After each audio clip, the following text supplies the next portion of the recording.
जय श्री कृष्ण भक्तों, आज की कथा में भगवान श्री कृष्ण के द्वारा पूतना के वध की कथा का वर्णन करेंगे। श्री सूत जी महाराज कहते हैं कि ऋषिवरों, भगवान श्री कृष्ण का नंदोत्सव मनाया जा रहा था। उसी समय पर कंस की भेजी हुई पूतना नाम की राक्षसी नंद बाबा के महल में प्रवेश करने लगी। पूतना राक्षसी ने 16 वर्ष की एक दिव्य स्त्री का रूप धारण किया। मानो ऐसी लगती थी कि साक्षात कोई देवी आई हो। हाथ में कमल का फूल ले रखा था, जिससे ऐसा लगता था कि स्वयं लक्ष्मी अपने पति नारायण के दर्शन करने आई है। इससे किसी गोपी ने ग्वाल ने उसको रोका भी नहीं। पूतना सीधी नंद भवन में चली गई। भगवान श्री कृष्ण पालने में लेट रहे थे। पूतना को देख करके भगवान ने अपने नेत्र बंद कर लिए।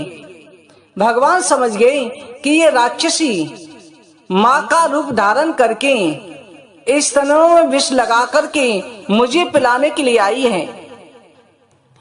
यहाँ पर कवियों ने कई भाव प्रस्तुत किए हैं। भगवान ने इसलिए भी नेत्र बंद करे।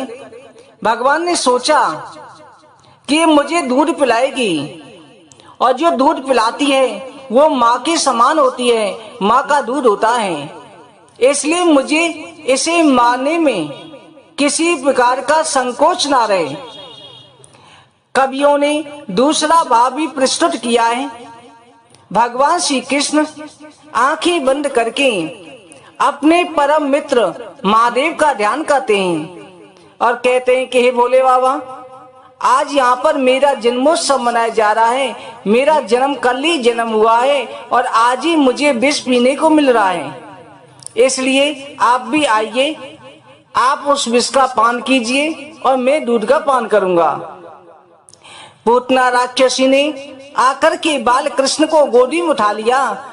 सभी गोप कन्याएं, गोपियां, ग्वाल वाल, यशोदा मैया देखती ही रह गई। उस समय नंद बाबा थे नहीं। नंद बाबा कंस के यहाँ पर कर देने के लिए गए थे।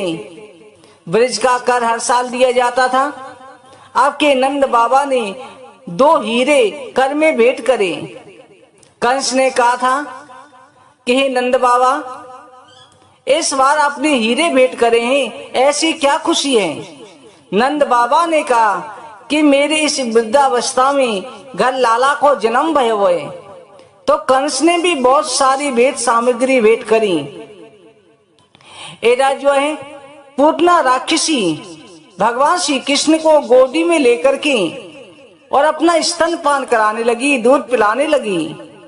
भगवान ने दूध पीते पीते इतनी जोर से दूध को खींचा कि पूतना के प्राण निकलने लग गए। पूतना उसी समय पर अरे पूत छोड़ो, अरे पूत छोड़ो कहकर के चिल्लाने लगी। और पूतना अपना विकराल राक्षसी रूप धारण करके आकाश मार्ग में उड़ने लगी। सभी ब्रजवासियों ने देखा, अरे ये तो राक्षसी है, हमारे लाला को लिए जा रही है। सभी ब्रजवासी, गोप कन्याएं सभी पीछे पीछे दौड़ने लगी। भगवान श्री कृष्ण ने जैसे देखा कि नंद गांव से बाहर पूतना राक्षसी निकल चुकी है, भगवान ने इतनी जोर से प्राण खींचे। पूतना राक्षसी 5 कोस का शरीर धारण करके कंस के बगीचे की तरफ गिर पड़ी। भगवान श्री कृष्ण पूतना की छाती पर स्तनपान करते हुए खेल रहे थे। ग्वाल वालों ने दौड़ करके छाती पे चढ़ करके भगवान कृष्ण को उतारा। सीढ़ी लगा करके चढ़ना पड़ा था। इधर नंद बाबा भी आ गए। पूतना राक्षसी को देख करके नंद बाबा ने कहा कि तो बड़े राक्षसों का प्रकोप है, आज नारायण की कृपा से मेरे लाला की रक्षा हुई। सभी ब्रजवासी ग्वाल वालों ने पूतना के शरीर के टुकड़े किए और उसे जलाया। कहा जाता है जिस समय पर पूतना का शरीर जलाया गया, उस समय पर दिव्य सुगंध निकली। ऐसी सुगंध निकली कि पूरा ब्रज जो है सुगंधित हो गया, क्योंकि जिस राक्षसी का दूध भगवान ने पिया, उस राक्षसी को माता की गति, जो गति भगवान की माँ को प्राप्त होनी थी, वो मुक्ति पूतना राक्षसी को प्राप्त हुई। ऐसा दयालु परमात्मा कौन है जो विष देने वाले को भी मुक्ति प्रदान करता है। अहो वकीयम स्तन कालकूटम जिंगा सया पायरप्य साध्वी, जो विष देने वाले को भी मुक्ति दे, ऐसा दयालु केवल मेरा नंदलाल हो सकता है, ऐसे दयालु केवल गोपाल हो सकते हैं। पूतना राक्षसी को जो है मुक्ति प्रदान करी। इधर जो है कंस को जैसे ही पता चला कि पूतना राक्षसी, पूतना का वध हो गया है, अब कंस को विश्वास हो गया ये नंद का लाला ही मेरा काल है। श्री सूत जी महाराज कहते हैं कि ऋषियों, ये पूतना राक्षसी पिछले जन्म में राजा बलि की कन्या थी। इसका नाम रत्नावली था। जिस समय पर वामन भगवान जो है राजा बलि की यज्ञशाला में दान मांगने पहुंचे, तो वामन भगवान को देखकर के इसके मन में विचार आया कि अगर ऐसा मेरा पुत्र होता तो मैं उसे दूध पिलाती, कितना आनंद आता। भगवान ने तथास्तु कह दिया। तो उसके बाद में जब भगवान ने त्रिविक्रम रूप धारण किया, राजा बलि की सभी संपत्ति 3 पग में छीन ली। उस समय पर पूतना राक्षसी को क्रोध आया कि अगर मेरा ऐसा पुत्र होता तो मैं विष ले देती। भगवान ने कहा तथास्तु, ये दोनों इच्छाएं तो तुम्हारी द्वापर युग में पूरी होंगी। इस तरह से पूतना राक्षसी का वध हो गया। अब भगवान का छठी पूजन हो रहा था।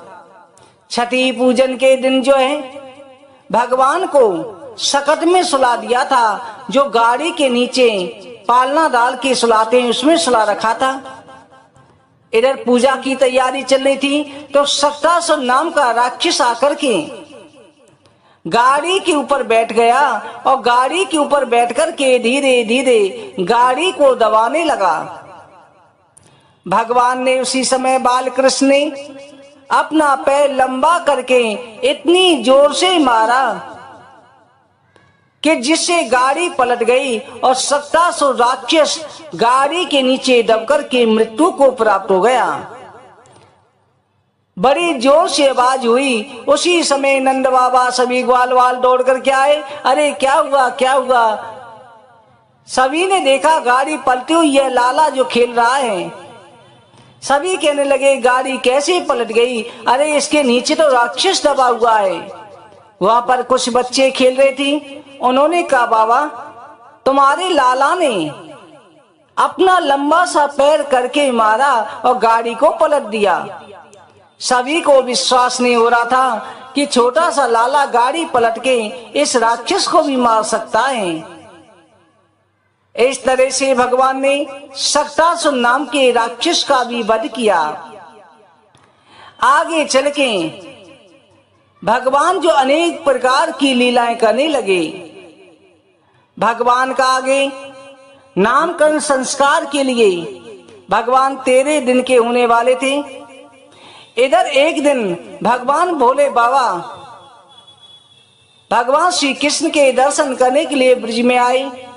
यशोदा मैया से निवेदन किया कि मैया अपने लाला के दर्शन करा दें।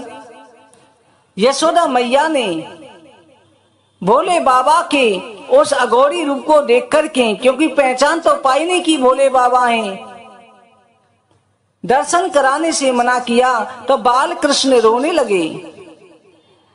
उसी समय पर सुनंदा नाम की गोप आई और उसने आके कहा कि आप इन बाबा को दर्शन करा दें, इनके आशीर्वाद से लाला की नजर दूर होगी, लाला की रक्षा होगी।